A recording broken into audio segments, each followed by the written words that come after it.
Jahangir, world grasper, 1605 to 1627. On October 27, 1605, the great Emperor Akbar passed to his rest. One of his last acts was to signify to the nobles gathered round his bedside that Prince Salim should be invested with the royal turban and the sword of Humayun. Salim was the emperor's eldest and favorite son, the offspring of his marriage with the sister of the Rajput chief, Raja Bihari Mal of Amber, whom he had espoused in the hope of welding the Hindu and Muslim peoples into a single nation. Salim was born, so his father believed, in answer to the prayers of the famous saint Sheikh Salim Chishti of Sikri, 23 miles from Agra, where Akbar afterwards founded his dream city. This was in 1569, so Salim was 36 years old at the time of his father's death.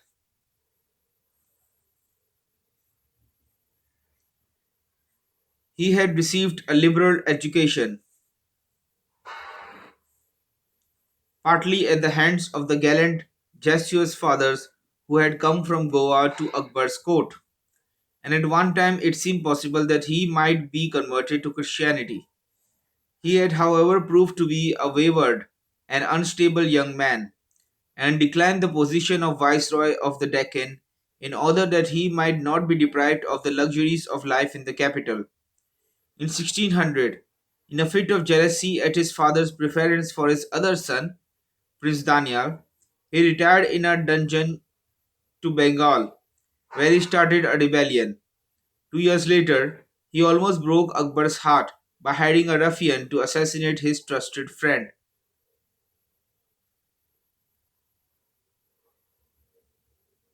and counselor Abu Fazl, whom Salim hated and feared.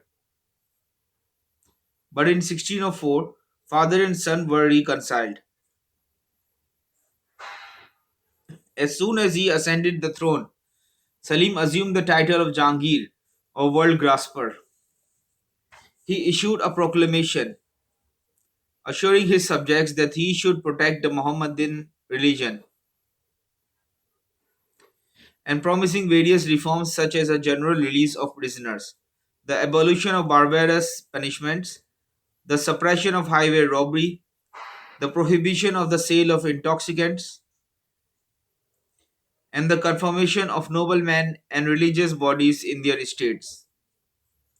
This, however, did not prevent popular risings in favor of his son Khusro, a gentle and enlightened young man who is described as a gentleman of a very overly presence and fine carriage, exceedingly beloved of the common people. Khusro had been confined in Agra fort, but he escaped to the Punjab, where he raised the standard of rebellion. He was joined by an army of peasants, and the Sikh pontiff Arjun gave him a sum of money and his blessing, not because he was a prince, but because he was needy and friendless.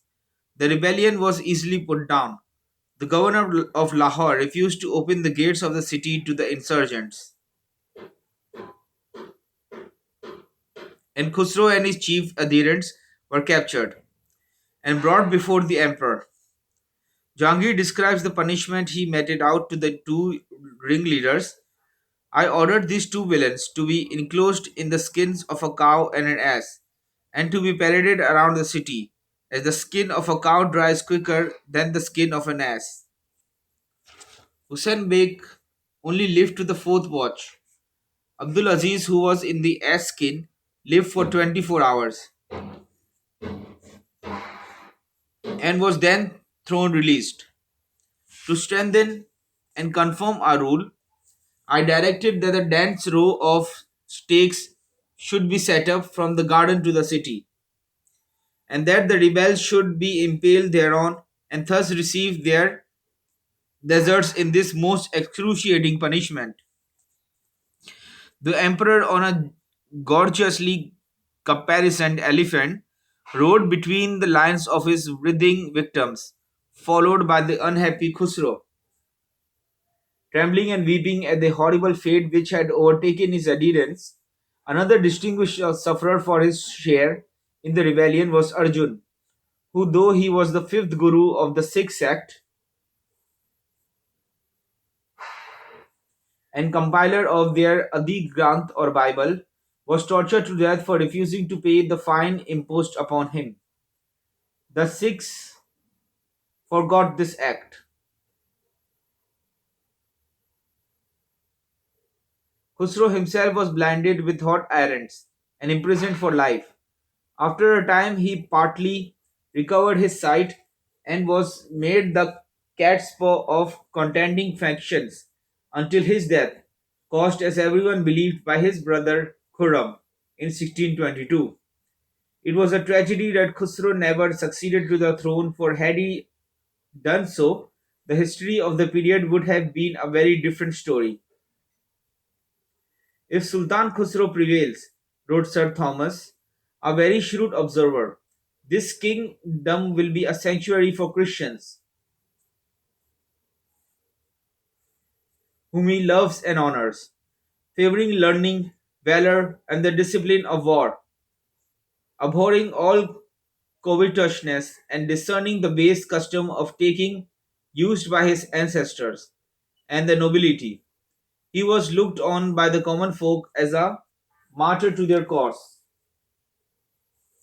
and wherever his body halted on its way to its last resting place in the garden named after him in Allahabad, a shrine was erected to his memory, surrounded by a tiny plot of grass.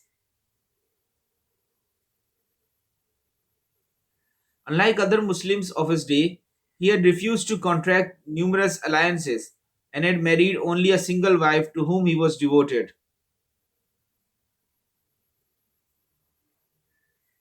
Such enlightened souls as Khusro had, alas, but a very small chance of surviving in those hard and cruel times. At the beginning of his reign, in spite of his promises, Jahangir showed marked favor to the Jesuit fathers. He decorated his throne room with pictures representing biblical subjects and portraits of the Pope and the King of Spain. Church processions with full Catholic ceremonial were to be seen in the streets of Agra and Lahore. And to the great scandal of the Orthodox, the emperor sealed official documents with a signet bearing the effigies of Christ and his mother. In 1607, however, the Jesuits received a severe setback on the arrival at Agra of Captain Williams Hawking of the newly formed East India Company. Letter from James I of England asking for the grant of trade facilities. Hawking had learned Turkish in the Levant, and this was so closely allied to Turkey, Jahangir's mother tongue, that they could converse without an interpreter. Hawkins was a jovial Elizabethan toper, and Jahangir had the family weakness for drink. The consequence was that Hawkins rose to high favor, and the two sat carousing together until a late hour every night. Hawkins was made a commander of 400, with a salary of 30,000 rupees a year, and this so incensed the Jesuits, saying Hawkins that they become like mad doggies. And if we can credit his story, even tried to poison him. The emperor provided him with an Armenian wife to cook his food. Hawkins went home in 1611, and the following year the Portuguese, who had sent a large fleet to turn the English out of their newly acquired factory in Surat, were completely defeated by two tiny English merchantmen. The great Mughal, which before thought none comparable to the Portuguese at sea, much wondered at the English resolution. From this event, we may reckon the beginning of British ascendancy in India. Hawking gives a fascinating account of Jahangir's daily life.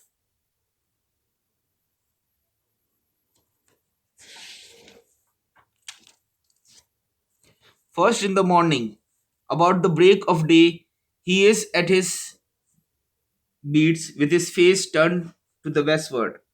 The manner of his praying when he is in Agra is in a private fair room, upon a goodly jet stone, having only a Persian lambskin under him, having also some 8 chains of beads, every one containing 400. At the upper end of this jet stone, the pictures of Our Lady and Christ are placed, graven in stone. So he turned over his beads and said 3,200 words, according to the number of his beads. And then his prayer is ended. After Lai had done, he showed himself to the people, receiving their salams and good morrows, on to whom multitudes resort every morning for this purpose. This done, he slept 2 hours more, and then dined, and passed his time with his women. And at noon he showed himself to the people again, sitting till 3 by the clock, viewing and seeing his pastimes and sports made by men, and fighting of many sorts of beasts, every day sundry kinds of pastimes. Then at 3 of the clock all the nobles in general, that be in Agra and are well resort unto the court, the king coming forth in open audience, sitting in his seat royal, and every man standing in this degree before him, his chiefest sort of nobles standing within the red rail, and the rest without. They are all placed by his lieutenant general. This red tail is 3 steps higher, and the place where the rest stand, and within this red tail I was placed. Amongst the chiefest of them all, the rest are placed by officers, and they likewise be within another very spacious place railed, and without that rail all sorts of horsemen and soldiers that belong unto his captains and all other comers. At these rails there are many doors kept by many porters, who have white rods to keep men in order.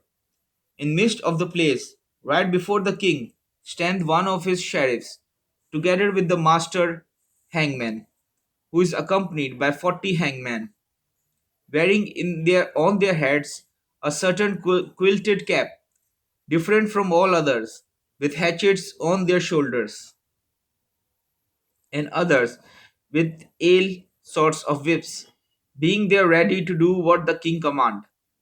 The king heareth all causes in this place, and stayed some 2 hours every day. Then he departed towards his private place of prayer. His prayer being ended, 4 or 5 sorts of very well dressed and roasted meats are brought him, of which as he pleased he eat a bit to stay his stomach, drinking once of his strong drink. Then he comes forth into a private room, where none can come but such as himself nominate. In this place he drinked other 3 cupfuls, which is the portion that the physicians allot him. This done, he eat opium, and then he arised, and being in the height of his drink, he laid him down to sleep, every man departing to his own home. Hawking's account may be compared with that of another Englishman, Sir Thomas, who came out as ambassador from James I in 1615 and stayed until 1619. His diary is an invaluable commentary on all that he witnessed. I went to court at 4 in the evening to the Darbar, which is the place where the Mughal sits out daily to entertain strangers, to receive petitions, to give commands to see and to be seen, to digress a little from my reception, and to declare the customs of the court, will enlighten the future discourse. The king hath no man but eunuchs that comes within the lodgings or retiring rooms of his house. His women watch within and guard him with manly weapons. He comes every morning to a window called the Jharoka, window of audience, looking into a plain before his gate, and shows himself to the common people. At noon he returns thither and sits some hours to see the fight of elephants and wild beasts. Under him, within a rail, attend the men of rank, from whence he retires to sleep among his women. In afternoon, he returns to the darbar before mentioned. At 8 after supper, he comes down to the Ghazal-Khana, a fair court where in the midst is a throne erected of freestone, wherein he sits, but sometimes below in a chair to which are none admitted but of great quality, and few of those without leave, where he discourses of all matters with great affability. There is no business done with him concerning the state, government, disposition of war or peace, but at one of these two last places, where it is publicly propounded and resolved, and so registered, which if it were worth the curiosity, might be seen for 2 shillings. But the common base people know as much as the council, and the news every day is the king's new resolution tossed and censured by every rascal. This course is unchangeable, except sickness or drink prevent it, which must be known, whereas all his subjects are slaves. So is lie in a kind of reciprocal bondage, for he is tied to observe these hours and customs so precisely that if he were unseen one day, and no sufficient reason rendered, the people would mutiny. 2 days no reason can excuse, but that lie must consent to open his doors and be seen by some to satisfy others. On Tuesday at the Jaroka, he sits in judgment, never refusing the poorest man's complaint, where he hears with patience both parts, and sometimes sees with too much delight in blood the execution done by his elephants.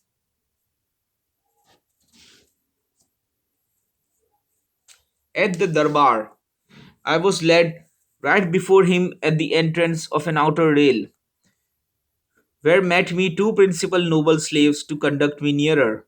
I had required before my going leave to use the customs of my country, which was freely granted, so that I would perform them punctually. When I entered within the first rail, I made an obeisance, entering in the inward rail another, and when I came under the king a third. The place is a great court, resort all sorts of people. The king sits in a little gallery overhead.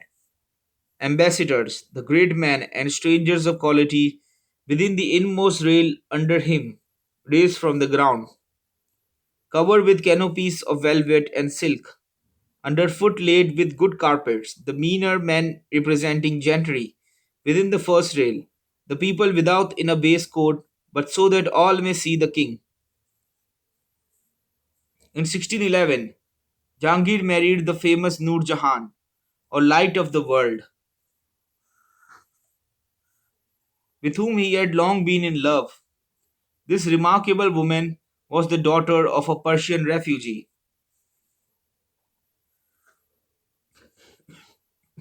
and Jahangir became enamored of her while he was still Prince Salim.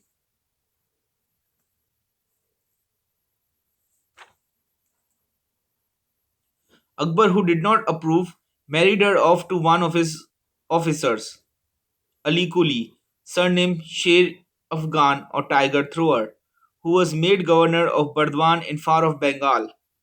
The details are obscure, but apparently it was the old story of David and Bathsheba. After Jahangir's accession, Sher Afghan was attacked and killed by one of the imperial envoys, and the lady brought back. For a long time she resisted her royal lover's importunities, and when at last, after 4 years, she consented to accept him, she was 34, an age when women in the East are usually long past their prime. But Nur Jahan was singular in this as in other respects, and she soon obtained complete mastery over her husband, her father Itmat ud Daula, and her brother Asaf Khan became the leading figures in the court. She married her daughter by her former husband to Jahangir's younger son,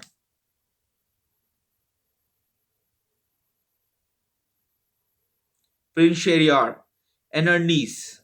Afterwards, the Empress Mumtaz Mahal, who sleeps in the famous mausoleum which bears her name, to Prince Khurram, afterwards the Emperor Shah Jahan. She thus made her position completely unassailable. The weak and self indulgent emperor allowed his strong minded consort to gain entire ascendancy over him, and the empress was the de facto ruler of Hindustan.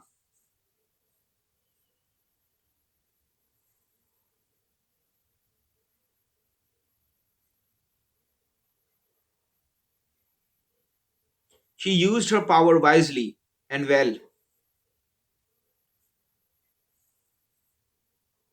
She curbed her husband's craving for drink. She sat daily at the audience window with a veil over her face, hearing the grievances of her subjects and personally redressing them. She spent much of her private fortune in finding dowries for orphaned girls. She even had her name stamped on the coinage. She was a great horsewoman and a mighty shikari. Contemporary pictures show her playing polo, and on one occasion, she brought down four tigers in four successive shots. The nobles were intensely jealous, and on one occasion, Mahabat Khan, one of the most powerful of them, actually attempted to kidnap the emperor and empress when they were encamped on the bank of the River, surrounding their camp with a body of Rajputs. He forced his way into the royal tent and compelled Jahangir to mount an elephant which he held in waiting. The reason for this action, he said, was that the empire was being ruled by a woman,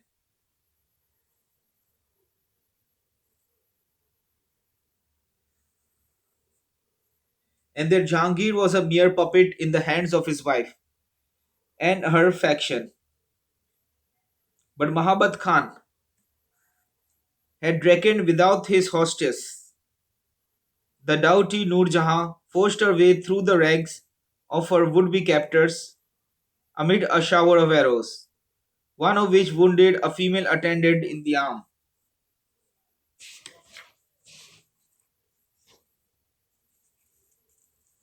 and forded the river on her elephant. She then took such effective countermeasures that Mahabat Khan was glad to release his royal prisoners and take refuge among his friends in Rajputana. Jahangir's reign was not distinguished by any great military exploits. He had little appetite for martial glory and was a scholar and connoisseur rather than a soldier. His son, Prince Khurram, brought to an honorable conclusion the war against the Rana of the Rajput state of Mewar,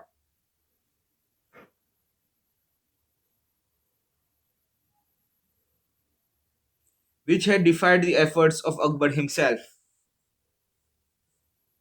The families of many of the nobles were captured,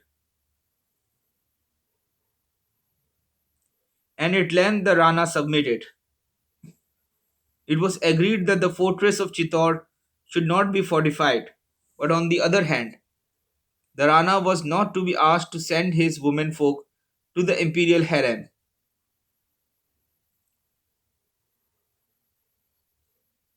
The Mughal troops took the great fortress of Kangra on the Kashmir border, but Shah Abbas of Persia was allowed to capture the important fortress of Kandahar, commanding the high roads to Central Asia.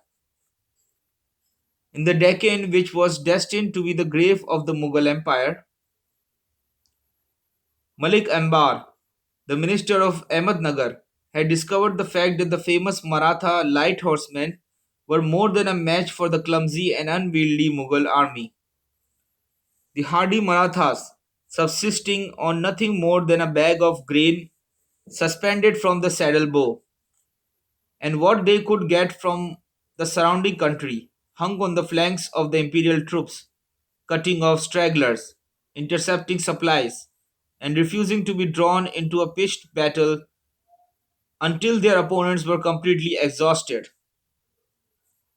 Moreover, Jahangir, like all the Mughal emperors, was unlucky in his sons, with the exception of Khusro.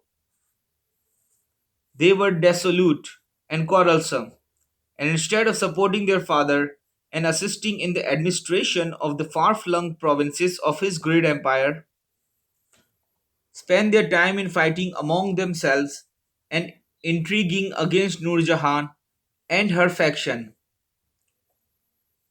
In 1626, Jahangir's health was failing, and in March of the following year, the court moved up from Lahore to Kashmir in order that he might recover his health among the gardens that he loved so well. Here he seemed for a time to recover, but on his way down to the plains at the beginning of the cold weather, on November 7, 1627, he passed away at the age of 58.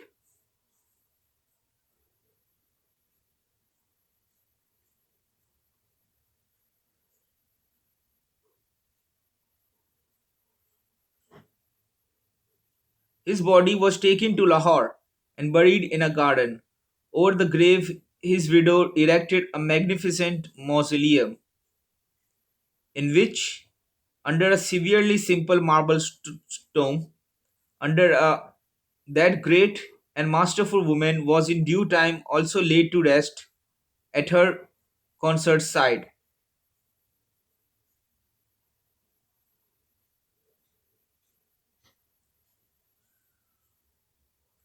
It bears the inscription, "Let neither lamp nor rose adorn my poor grave,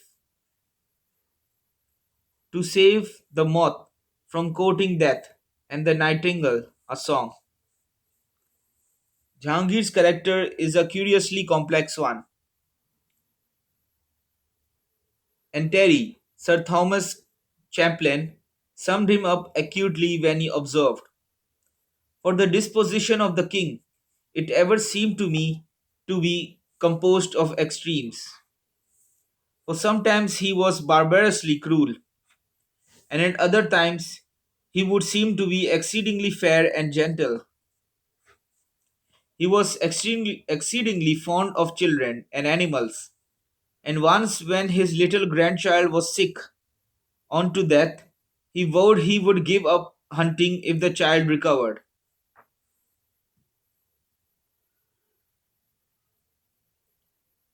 Unlike his father, he was a good scholar, and his memoirs, written in elegant Persian, are second only in interest to those of Babur. He was a keen naturalist and made a special journey to the passes of Kashmir in order to make a catalogue of the spring flowers growing there.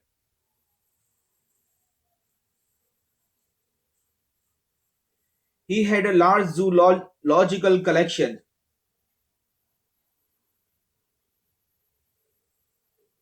and his artists have preserved realistic portraits of his favorite beasts.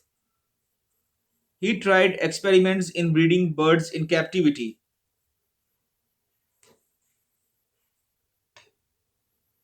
and in his passion for knowledge, he personally carried out dissections of various animals.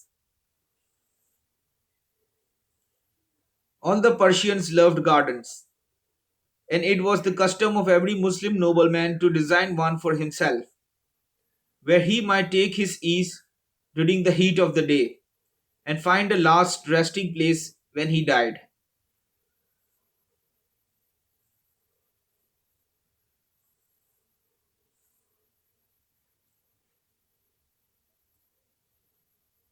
These gardens were of formal type, with cypresses, marble channels for water, fountains, and cascades. Jahangir and his consort are responsible for many lovely gardens at Lahore and in Kashmir. Most beautiful of all of them is the Shalimar Bagh in Kashmir, with its immense chinar trees, its shady walks and beds of many colored flowers, and its rippling streams, all set against the incomparable background of the silver waters of the Lake and the snowy mountain ranges in the distance. Jahangir's love of Kashmir is recorded in many striking passages in his memoirs, of which one may suffice. Its pleasant meads and enchanting cascades are beyond all description. There are running streams and fountains beyond count.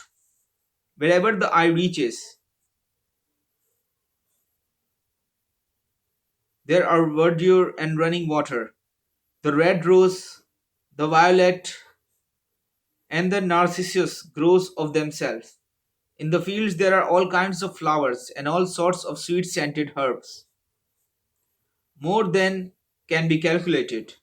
In the soul enchanting spring, the hills and plains are filled with blossoms. The gates, the walls, the courts, the roofs are lighted up by the torches of the banquet adorning tulips. What shall we say of these things, or the wide meadows and the fragrant trefoil? Jahangir was not a great builder like the other Mughals, but his few works are of a rare loveliness. He completed the tomb of Akbar at Sikandra, and he erected another for his father-in-law, Idmaduddaulah, which is a masterpiece, standing in an enclosure of red sandstone. Its dazzling marble, exquisitely fretted and inlaid, is in striking contrast to its surroundings. Whether regarded as an architectural composition of matchless refinement, says a recent critic, or as an example of applied art displaying rare craftsmanship, or as an artistic symbol of passionate devotion, the tomb of Itmatuddaulah expresses in every part of it the high aesthetic ideals that prevailed among the Mughals of that time.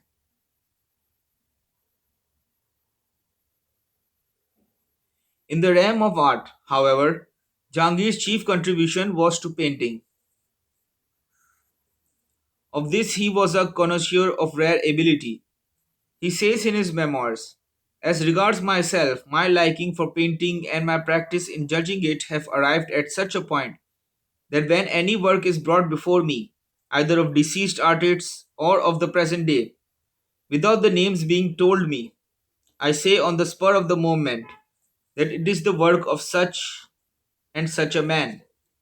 And if there be a picture containing many portraits, and each face be the work of a different master, I can discover which face is the work of each. If any other person has put in the eye an eyebrow of a face, I can perceive whose work the original face is, and who has painted the eye and eyebrows." There was, of course, an indigenous school of painting in India long before the coming of the Mughals, and Akbar blended the Rajput and Persian styles by encouraging Hindu and Muslim artists to collaborate. A third influence was added when Jahangir introduced his painters to the copies of the Italian masterpieces brought to Agra by the Jesuits. In this way, Indian painting attained to its zenith. Jahangir's two chief painters were Ustad, Master Mansoor, and Abul Hassan, the wonder of the age. These artists copied a miniature belonging to Sir Thomas so skillfully that he was at a complete loss to know which was the original and which the copy.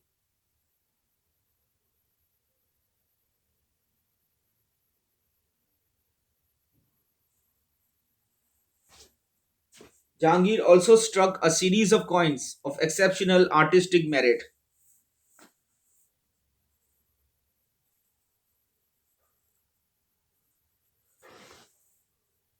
It is difficult to say what Jahangir's religion was. Probably, like his father, he was a mystic, holding the tenets of the Sufi sect, who regard all creeds as imperfect shadows of the same underlying truth. His leaning towards the Catholicism of the Jesuits has already been noted, and he encouraged religious debates between the fathers and the Muslim doctors. He loved talking about philosophy to Hindu aesthetics, but he regarded popular Hinduism as a worthless religion.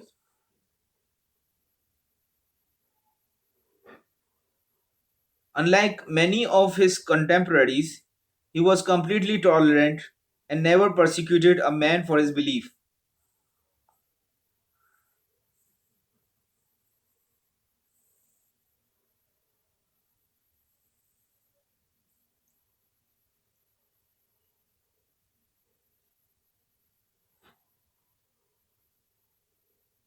As a ruler, Jahangir was proud of his even handed justice.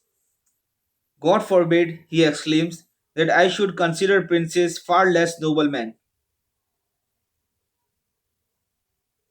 A king has no relations, is another of his sayings.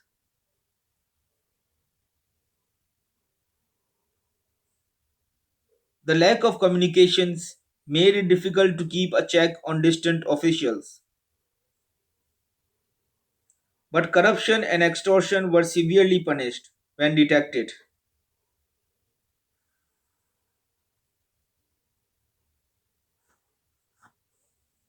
and anyone who could do so was at liberty to petition the emperor personally at his daily audience. The sale of intoxicating liquor and drugs was stopped, and customs such as sati and infanticide were forbidden. Compensation was paid for damage done by troops on the march, and when one of the famines so common in pre British India broke out, he did his best to alleviate it by free kitchens and remissions of revenue. No executions could take place till sunset. In order to give time for the arrival of a reprieve, the horrible punishments inflicted for political crimes, though revolting to modern sentiment, were no worse than the disembowelings, quarterings, and breaking on the wheel of contemporary Europe.